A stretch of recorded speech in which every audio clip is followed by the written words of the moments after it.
All right, it's about 9:32, so I might get started here. A couple minutes late. I've been trying to figure out how this whole thing works, but I think we got to sort it out. Now, I want to say a couple comments before we get going in the Hangout here. Um, the first thing is that if I go too quick, because I'm going to go through a lot of material, we're going to cover, I think, 8 different icons of evolution in this one talk, and so it's going to cover a lot of material. I want to let you guys know that there's actually a gift this I don't know if you can see that this month. If you donate to STR, they're actually giving away my talk, Shattering the Icons of Evolution, for your support. And this is a talk I gave at the Rethink event in Southern California. This was just this past September.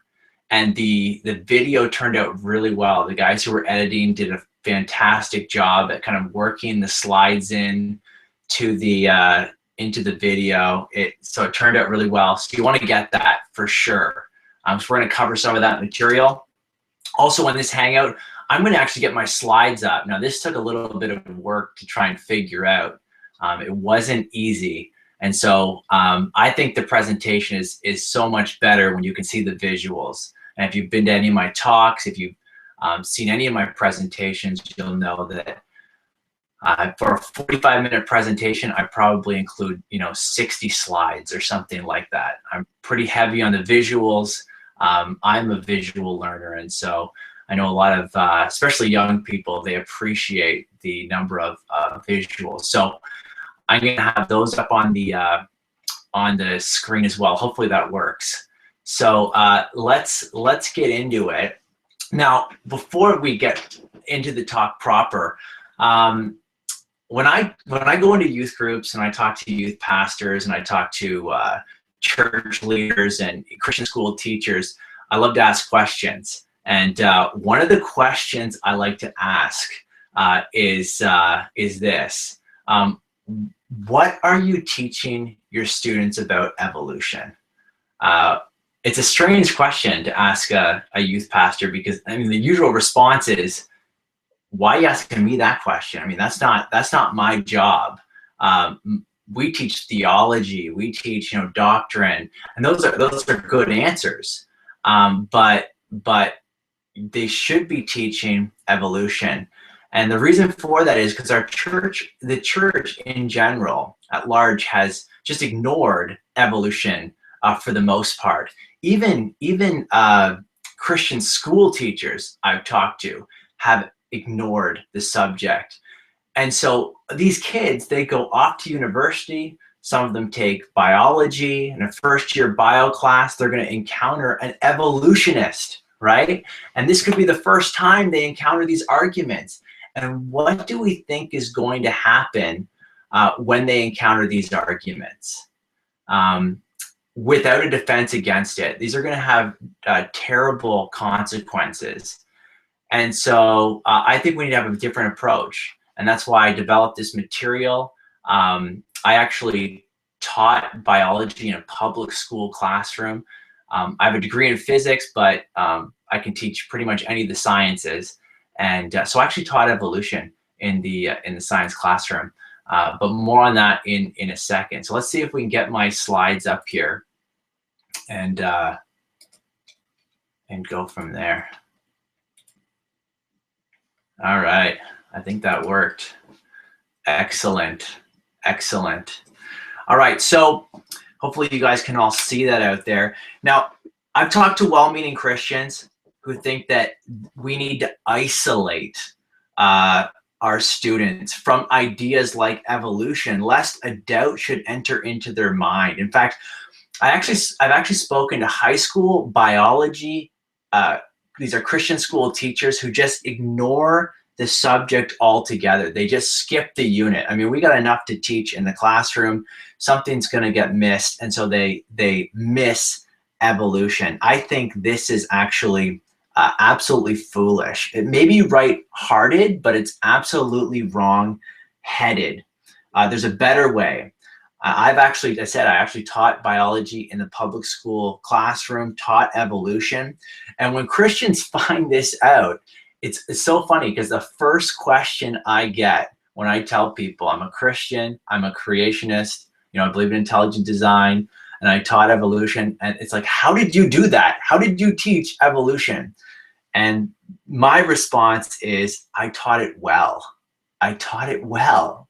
I taught my students to evaluate the evidence for evolution. I believe a proper understanding of evolution will actually help our students to actually come to reject it, at least macroevolution. And so we need to stop isolating. This is why the slide's up on the screen. Stop isolating our students and start inoculating them, okay? And so what does the world think of this idea of evolution? Richard Dawkins is probably the most famous atheist, the most famous evolutionist in the world. He wrote a book called The Greatest Show on Earth, kind of giving evidence for evolution. And right in the opening pages, he says this: evolution is a fact beyond reasonable doubt, beyond serious doubt, beyond sane, informed, intelligent doubt, beyond doubt, evolution is a fact. And the evidence for evolution is at least as strong as the evidence for the Holocaust. In fact, in his book, he goes on to call those of us who deny macroevolution, we're deniers, like denying the Holocaust. Like there's Holocaust deniers, we're evolution deniers. He's not alone. I mean, there's many atheists and evolutionists who have come out and said the same thing. For example, Jerry Coyne, he says evolution is a fact. And far from casting doubt on Darwinism, the evidence gathered by scientists over the past century and a half support it completely. So he's arguing that we had some evidence back in Darwin's day, but over the past century and a half since Darwin, we just have more evidence that confirms it.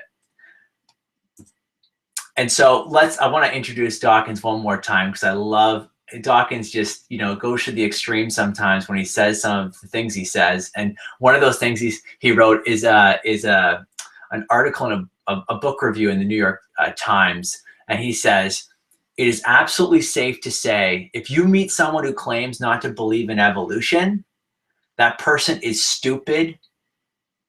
They're ignorant, stupid, or insane, or wicked, but I'd rather not consider that." And when I give this presentation out at conferences and churches, at this point I like to ask, who here does not believe in evolution, right? And if you say that you don't, I mean, okay, here are your options. You're either ignorant, insane, stupid, or wicked. And of course, no one wants to be any of those things. And so actually, I didn't ask a fair question. As soon as I asked the question, who does not believe in evolution? If someone asks you, do you believe in evolution? Do you believe in evolution? Our response immediately should be, what do you mean by that? Now, many of you who are familiar with Stand to Reason obviously know that's the first Columbo question, right? What do you mean by that?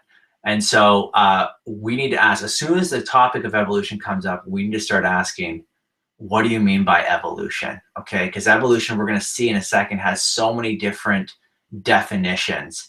And so that's got to be our question. And that comes from Tactics. Obviously, if you're familiar with Stand to Reason, you know the book Tactics by Greg Koukl, the president of Stand to Reason. You got to get this book, read it, and then reread it. And it's, I think, the book that I got tons of books behind me. It's the book I always go back to, because this is the most practical book, I think, on my shelf.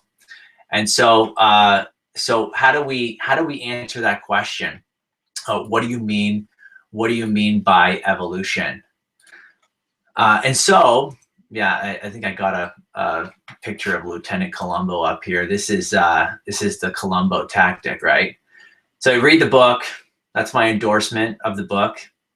Greg didn't ask me to endorse it, but just buy it, just buy it.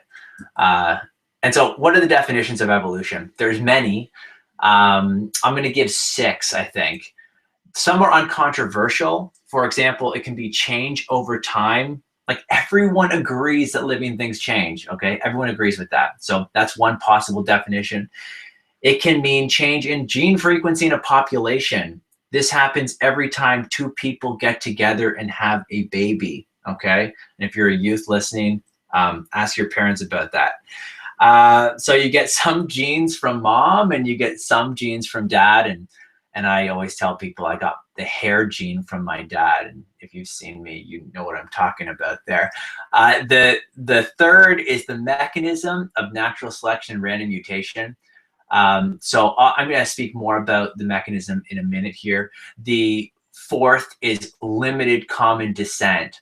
Limited common descent, that's the idea that you have this creation forest of life, okay? And so all dogs would go back to the gray wolf, okay? All dogs go back to the gray wolf.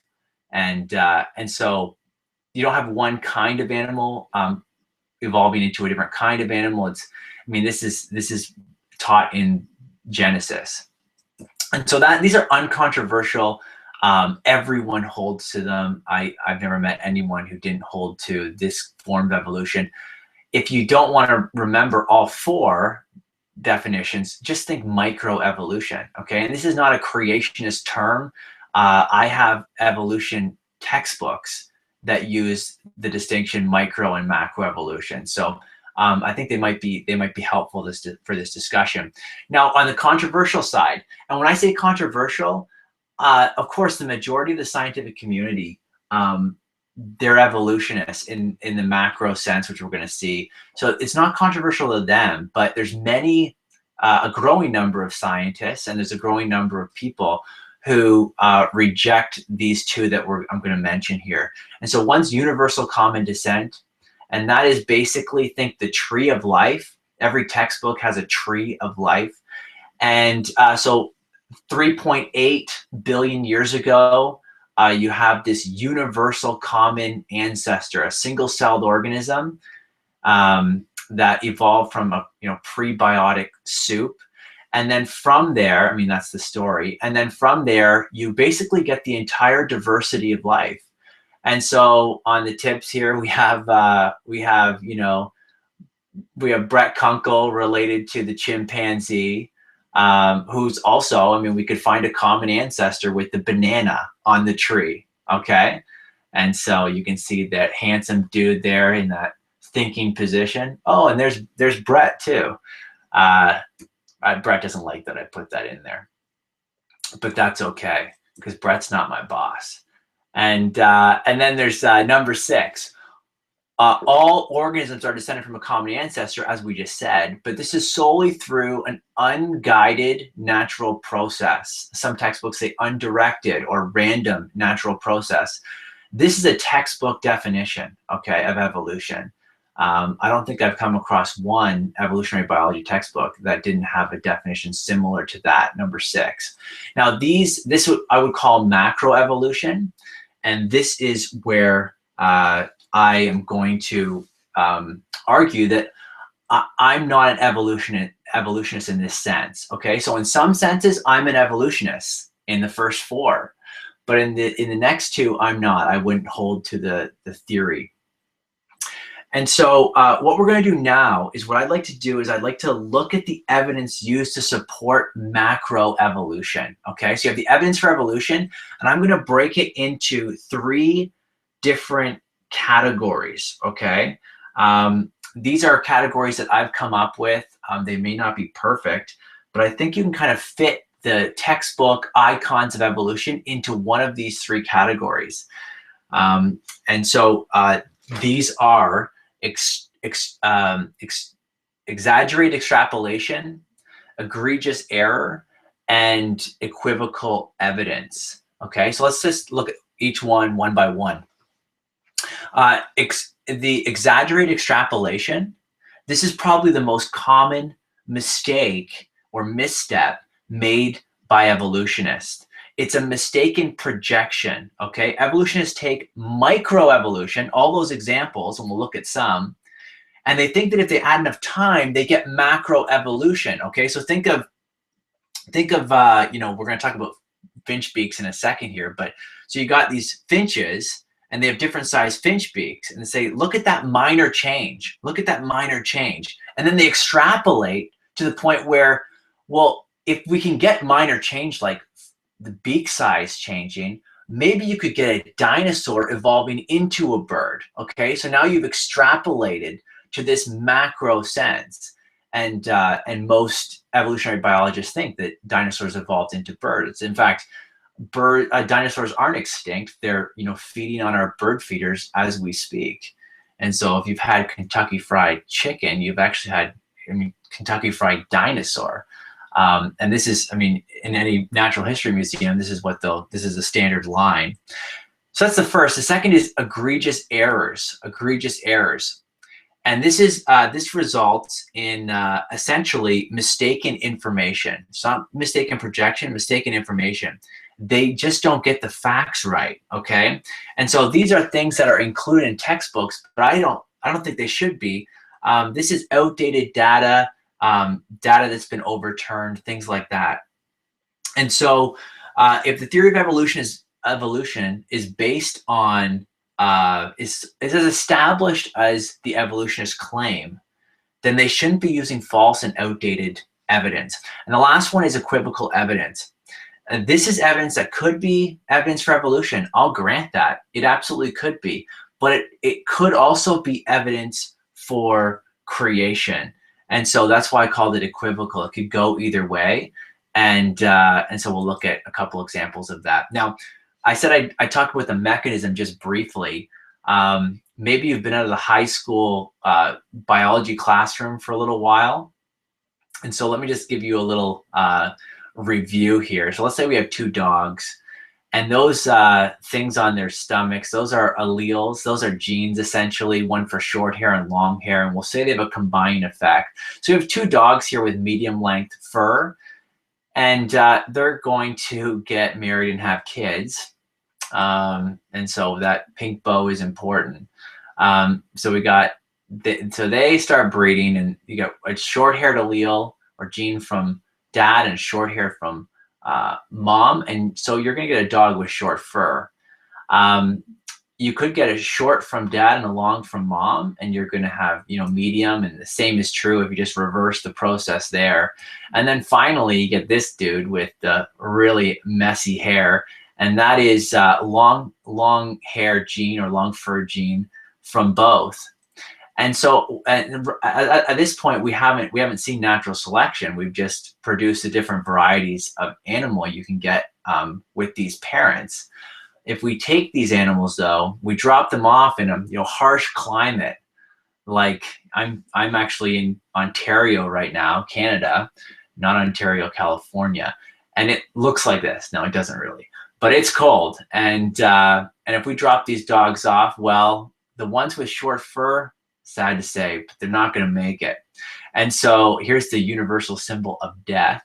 Now, if this guy with long hair, he can find a mate that has long hair, got the pink bow, so they're good to go, and their offspring are all going to have long fur. And so here we've seen natural selection in action. Nature selected out the weak, and the strong survived. Survival of the fittest is what it's often called. And they reproduce and leave offspring for the next generation. And so this kind of thing we see all the time, and it's actually, there's evidence of this in the textbook. So let's just look at some of this extravagant or the exaggerated extrapolation. The first is peppered moss. Moss have been studied in some detail for about 200 years. Before the Industrial Revolution,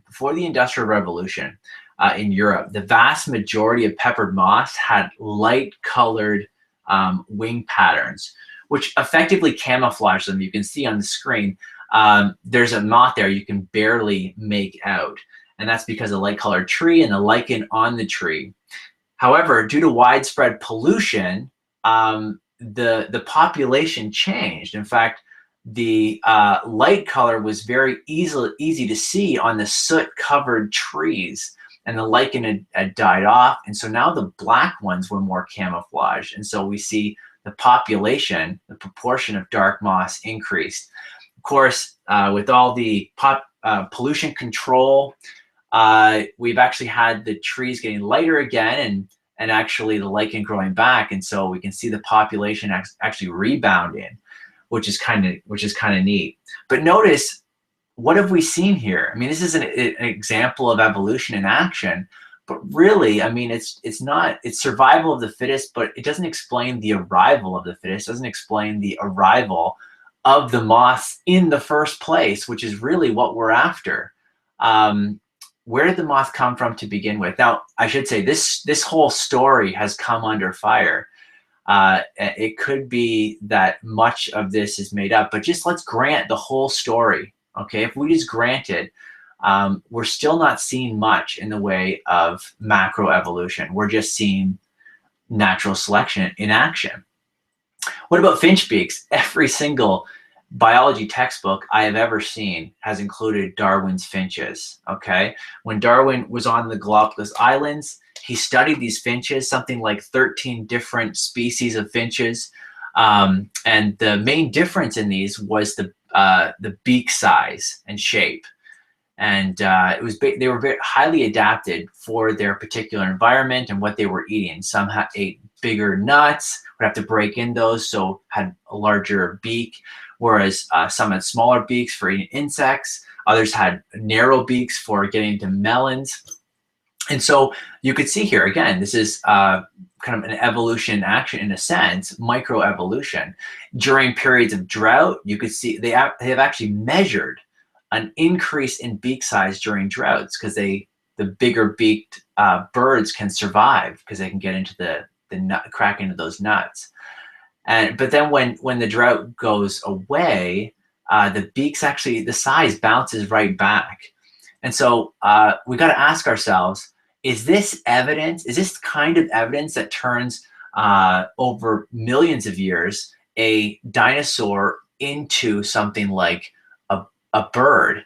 And the answer is, I don't think so. I mean, we've seen, this is evidence for micro, not macroevolution. If you want to show that that macroevolution is true, you got to provide the evidence, and that certainly isn't one of them. Now, I should say, natural selection on its own doesn't do the trick. You need mutations. Mutations are key. In fact, there's a textbook, there's a website called Understanding Evolution. It's put on by the University of Berkeley, and I use this site when I taught evolution. So it's a great website for kind of getting an overview of what the evidence is and what evolution is. And it says this: mutations are essential to evolution. They are the raw material of genetic variation. Without mutation, evolution could not occur. Okay, and so we must have mutations. That's providing the variation to get, in this case, these two different dogs, the Great Dane and the Chihuahua. Now, here is another evidence that's in almost every textbook. It's antibiotic-resistant bacteria. And this will be our third icon we'll look at. For this particular one, antibiotic-resistant bacteria is claimed to be evolution before our very eyes. Okay, let me give you an example of what's called H. pylori, or Helicobacter pylori. This causes stomach ulcers. And so if you're a little squeamish, there's a stomach ulcer on the screen. And so you got this bacteria in your stomach, and he actually kind of eats away at the mucus lining and of your inner stomach, and it's not a good thing. But if you take antibiotic, well, the antibiotic will mix with an enzyme in the bacteria, and the two combine to produce a poison that essentially kills the bacteria. Now, here's the problem. Imagine there's an H. pylori mutation that doesn't actually produce the enzyme, okay? So the organism can survive without the enzyme. And so when you give the antibiotic is not the poison in itself. And so it doesn't kill it doesn't kill the bacteria. No enzyme means no poison, which means no death. But notice what happened here. The mutation broke something. It broke the enzyme, which is a complex structure, okay, in fact, that requires information to be even put together to begin with. And so the mutation broke it. It's a beneficial mutation that helps this organism survive. But think of the big picture here. Does this kind of thing lead to macroevolution? I mean, we're talking about breaking complex structures down. No, it's in the exact opposite direction of what we should see if macroevolution is true. And so peppered moths, finch beaks, antibiotic-resistant bacteria, even if you add all the time in the world, okay, it still doesn't add up to macroevolution, okay? And this is what is normally touted as evidence. Just give it enough time. Time is like abracadabra. It's like the magic words. But this is not the case. This is not evidence for macroevolution. Okay, let's do egregious errors. Egregious errors are kind of get me a little bit hot and bothered. They get me a little upset because some of these, especially the last one we'll look at, I mean, it shouldn't be in the textbook. One is transitional forms. Often transitional forms are given as evidence for macroevolution. Look at how, you know, the whale has changed. We have these different transitional forms, or they look at tetrapod evolution. I'll show that one in a minute here. And so essentially, we're told that creatures evolve very slowly over millions of years. For instance, evolutionists will assert that, we said this, dinosaurs evolved into birds. Now, this is a remarkable claim that requires some, I think, evidence to back it up. And so if it's true, we should find an enormous amount of transitional forms going from dinosaur into bird. And so you'd have, like, you know, 100% dinosaur, and then 90% dinosaur and 10% bird, and, you know, 80% like slowly on its way, and then 20% bird, and then 70-30, you know, 50-50, and then start to work our way the other way. And that's what we should expect if slow, gradual evolution over millions of years from dinosaur to bird is true. And so there are, I mean, we found a handful of highly disputed transitional forms. Archaeopteryx is one of them. Now, let me just say, Archaeopteryx, I think the evidence is strong that it is just a bird. It's a perching bird. It's a weird bird. It's got teeth. It has this kind of bony tail with feathers off the back. But I mean, even evolutionary biologists themselves, many assert that Archaeopteryx is a bird. And so there's a handful. Now, what we should find, though, is like just in the millions and billions of transitional forms. If we're talking millions of years and the number of organisms that truly exist, and that's just not what we find. They're missing. In fact, they're often called missing links because they are missing links. I mean, it's not too hard to get. And so this was a problem back in Darwin's day. If we're honest, the Origin of Species says this. It says the number of intermediate varieties, those transitional forms, which have formerly existed on the earth must be truly enormous. I'm with Charlie on this one. It must be enormous. Then why then is not every geological formation, rock layers, and every stratum full of such transitional or intermediate links? Geology assuredly does not reveal such a finely graduated organic chain, and this perhaps is the most obvious and gravest objection which can be urged against my theory. So Darwin was honest here. He looked at the fossil record, and they just didn't find it, but he thought they would. Now, Stephen Jay Gould, who was a Harvard paleontologist, passed away now, but he actually admitted to this. He said, even, you know, 150 years after Darwin, the extreme rarity of the transitional forms in the fossil record persists as the trade secret of paleontology. You know, don't tell the high school students this, but this is the trade secret of paleontology. The evolutionary trees that adorn our textbooks have data only at the tips and nodes of their branches. The rest is inference, however reasonable, not the evidence of fossils. Okay, so this is the guy who deals with the fossils themselves, and he's saying it's not there.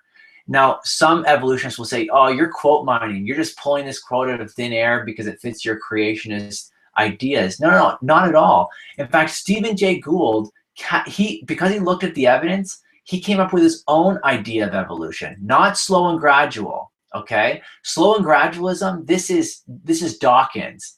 He argued for slow and gradual evolution. What Stephen Jay Gould came out with was what was called punctuated equilibrium. Basically, we don't see the fossils, and so evolution kind of works in these really quick jumps.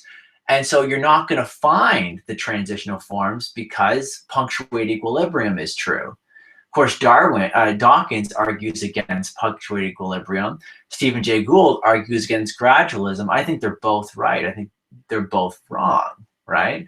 And so, if that makes sense. And so, here's another example. You have tetrapod evolution. So going from something like a fish that crawls out of the ocean. They say this happened, around 400 million years ago. And so you go from something like Euthenopteron and Pangdipteres and to Ichthyostega and Acanthosaga. Man, if we could find a transition right in the middle, like at 375 million years ago, that would just prove evolution, wouldn't it? And sure enough, they found this creature in Canada, actually in Nunavut, called Tiktaalik.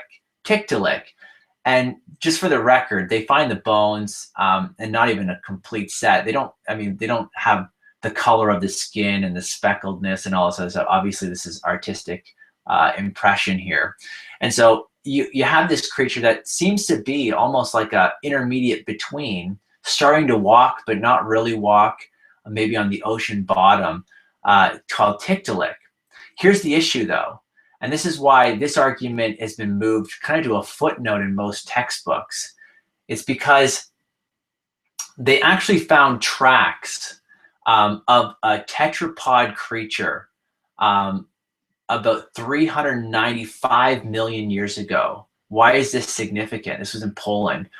It's significant because the transition is too early. Your Tiktaalik has to come before these tracks. I mean, these tracks indicate there's an animal. I think the feet were something like 8 feet apart. This is a huge creature, and so Tiktaalik can't be a transitional form. It shows up too late. It needs to be 400 million years ago or 410 million years ago or something like that. And so that's why Tiktaalik isn't talked about that often anymore. But here's the one I have a real issue with. It's embryology.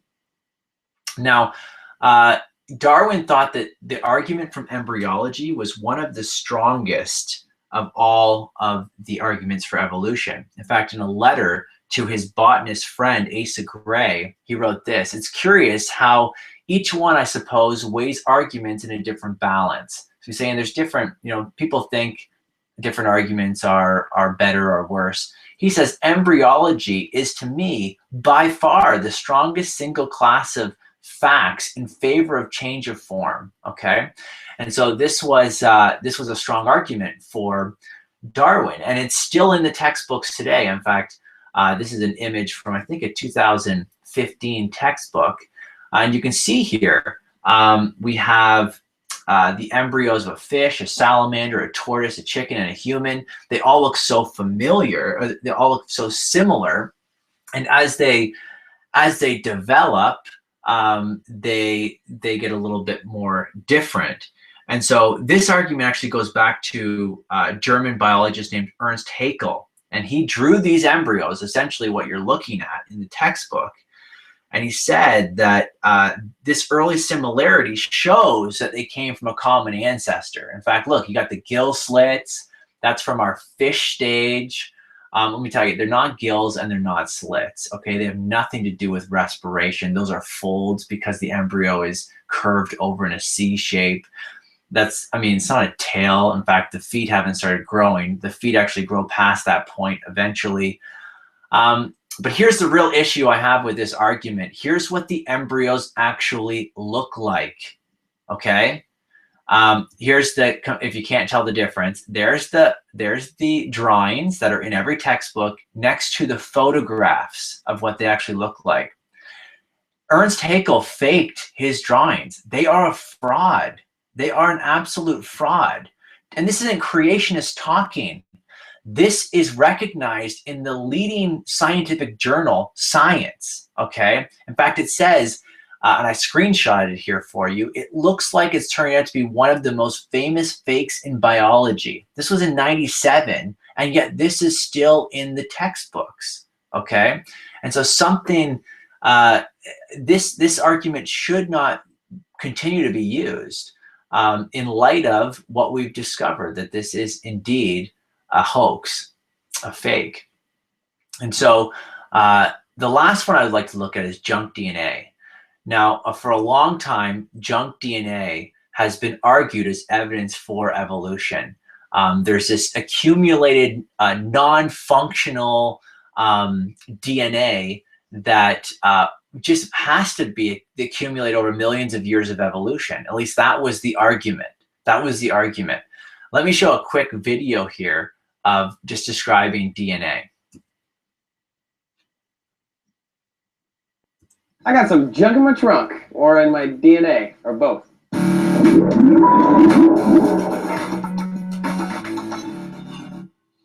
Hey guys, it's Trace again for D News. Our DNA might be mostly nothing. Yep, nada, zip, just trash. Scientists learned in the 80s that of all DNA, maybe 2% contains actual genes. Genes are the switches that turn on the production of proteins that make us who, how, and what we are. The rest of that 98%, we're not sure what that does. If anything, it might just be junk DNA, or what the scientists call non-coding DNA. Since its discovery, scientists have found that this disorganized and mostly mysterious section of our genetic code doesn't really seem to do anything. So why don't we just cut it out? Because we're not entirely sure that it's useless. That's why it just seems to be. The scientists see it as just junk, waste. Humans are more like the lily. We've got something like 500 billion base pairs, with 98% of that being non-coding DNA or junk DNA.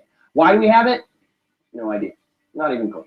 What do you think of this study? Do you think our DNA is full of junk, of years of trial and error of evolution, or are we missing the bigger picture? So I think he's missing the bigger picture. I hope the audio came through with that video. Here's just a 10-second explanation. So he said there's a protein coding part of DNA. Our DNA is about, it's about over 3 billion base pairs long. And so 2% they think is protein coding DNA. The other part is what they would call junk. They said, hey, it doesn't code for proteins, it must be junk. Well, it turns out in 2012, this huge project, so they did the Human Genome Project where they mapped the whole human genome. And then the next project was the ENCODE project.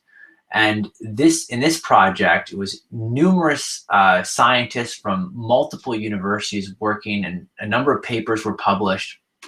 They actually came out and said that they assigned biochemical functions for 80% of the genome, okay? In particular, outside the well-studied protein coding regions. And so this is very interesting because they're basically saying this part that they call junk, well, actually 80% is functional. It's doing something. It's not coding for proteins, but it's like switches turning things on and off, saying when things should be expressed and when they shouldn't, that kind of thing, regulatory function. And so this, I mean, this lines up perfectly with a designer, and not with their idea that junk DNA is just accumulated over our evolutionary history. And let's move on from that one. So that shouldn't be in the textbooks either, but it is, unfortunately. The last section I want to look at is this equivocal evidence, because I think these are actually decent arguments for evolution, but they can equally be explained from a creation or intelligent design perspective. Let me explain. And so let's go with vestigial organs first. there used to be a list, over 100 different vestigial organs were on it. I know that's been whittled down because they found function for some of these things, like the appendix. You say it's functionless, but it turns out it might have some function to do with our immune system. There's the coccyx, there's the pelvis of the whale. But I want to go right to Dawkins' book, because he says this: vestigial eyes are evidence for evolution. Given that cave salamanders live in perpetual darkness, so has no use for eyes, why would a divine creator nevertheless furnish it with dummy eyes? Clearly related to eyes, but non-functional. I mean, it's a good question. He's asking, we find these creatures often with the pigment is gone. They live in complete darkness. They have their eyes no longer work. And so, man, this looks like, why would a creator put an eye in something that doesn't really do anything? But there's some assumptions in play there. What do we say to Dawkins? Well, vestigial structures are entirely consistent with an intelligent designer, okay?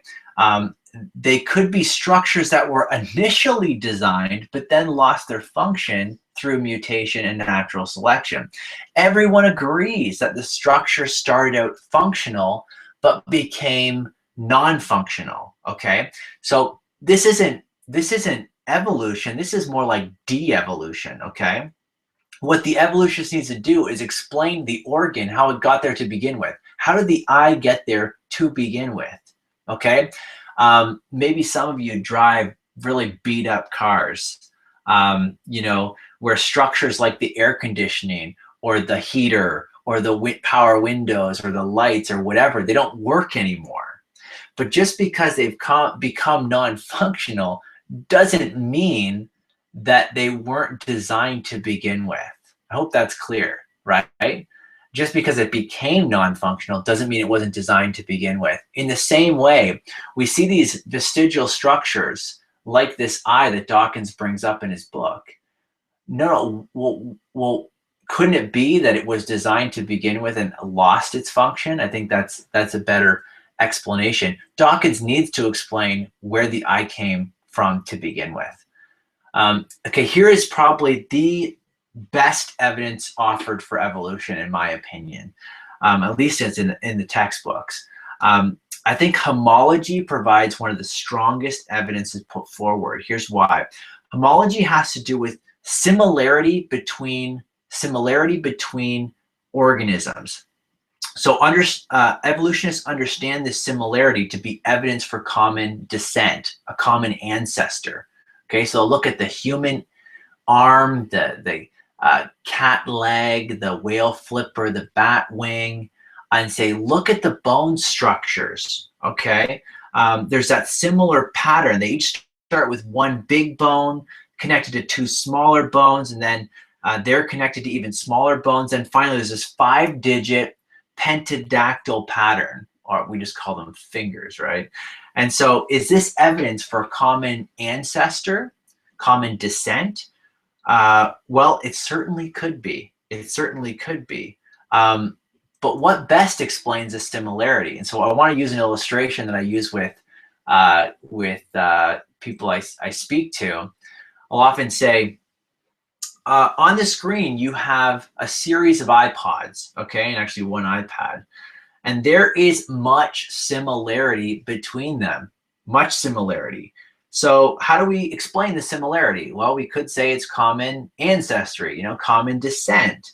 Maybe one evolved into the next over a long period of time. Some evolved bigger screens, like the iPod Touch, and some lost their screens. It became vestigial, like the Shuffle. Some evolved from black and white screens to color screens, and then all the way to touch screens. And then maybe some, through punctuated equilibrium, went from an iPod to an iPad. So you can explain that kind of through common descent and draw your lines and connect the dots, right? Of course, we know that that's not true. This is all common design. The reason these different iPods and the iPad are so similar is because they share a common designer, and that is Apple. And so in the same way, when we look at similarity between the whale flipper and the bat wing, sure, we could conclude that they are from a common ancestor, common descent, but I think we're also open to the possibility that it could be common design. It could be common design, a designer using similar structures, similar platform. In fact, I think it's actually a better explanation. It's not just a coin flip, and here's why I think it's a better explanation. So take the eye, for example, the mammalian eye. So you have the whale, the human, the mouse. Evolutionists would argue they share a common ancestor, common descent. So a common ancestor had such an eye, and then you get all these creatures that evolve with that eye. But then there's eyes like the octopus eye that they don't assert evolved, share a common ancestor with a creature with such an eye. In fact, they believe that the octopus eye evolved, listen, completely independent of the mammalian eye, okay? And so they call this convergent evolution.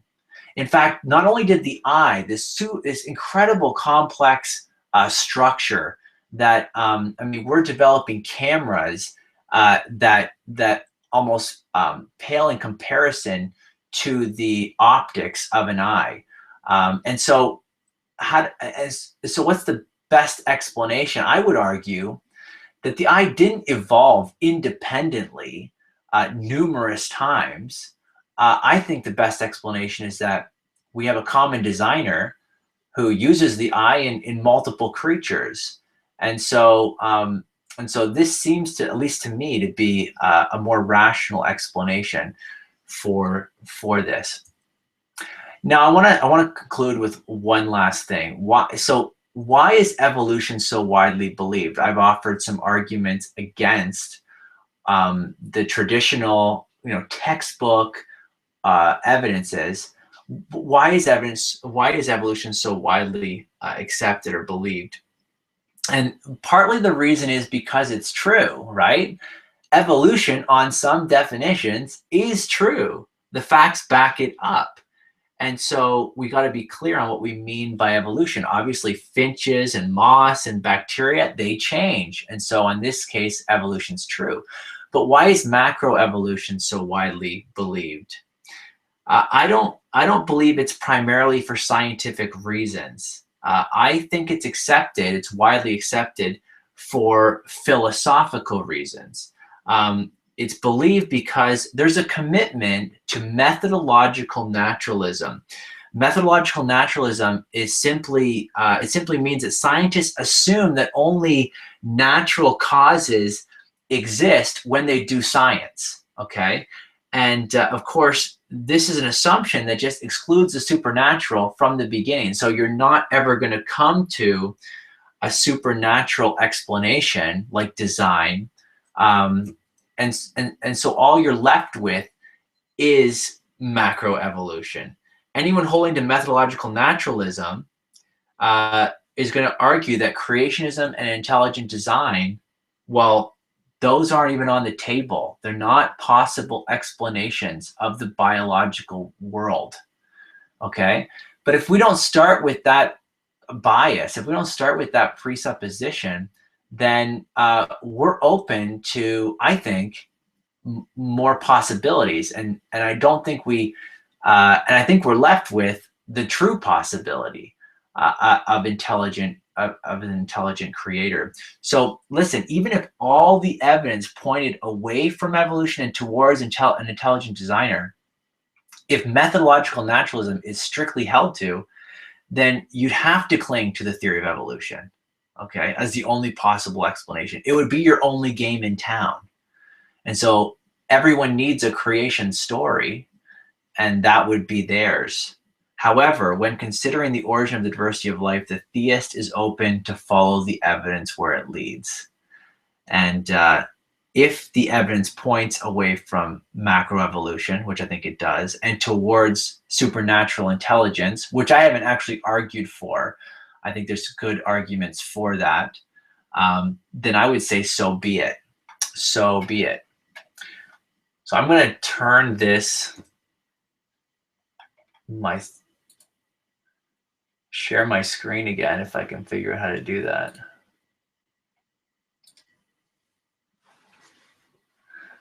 All right, now I don't know if there's a way I can take questions here. Can I take questions? What if I, oh, it's disabled. Give me a second here. I might not be able to take questions.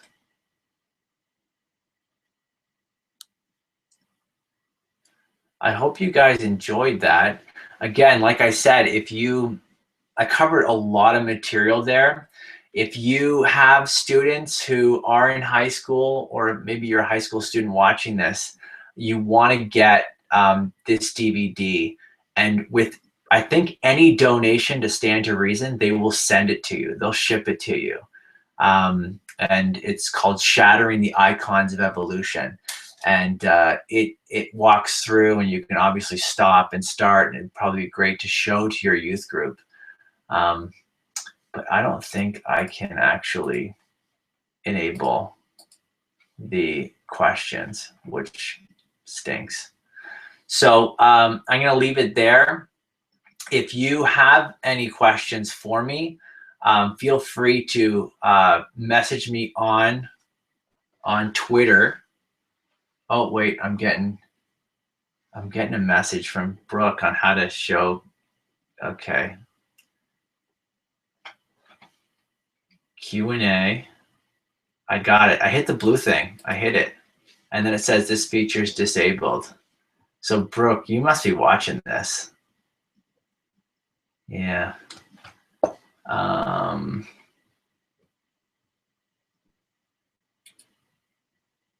Yeah. What if I hit chat? Are people able to type in the chat?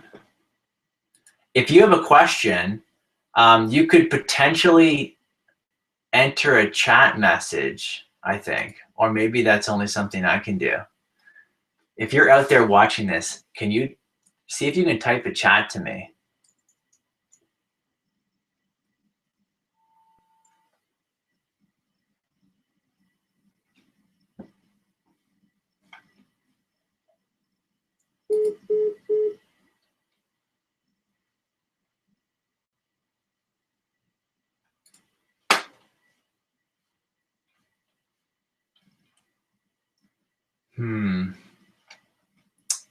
Sorry, guys. I wish that I could enable this. I'm clicking the button and it's telling me this feature is disabled. There's no chat box. Ah, too bad. Because if I chat, share, showcase, camera, yeah, I don't really have many options here.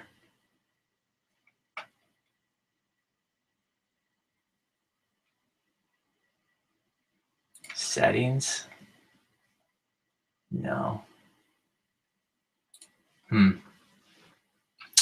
So like I said, if you want to contact me, my email, I'll give you my email. It's tim@str.org. Tim, T-I-M, @str.org. You can feel free to email me. And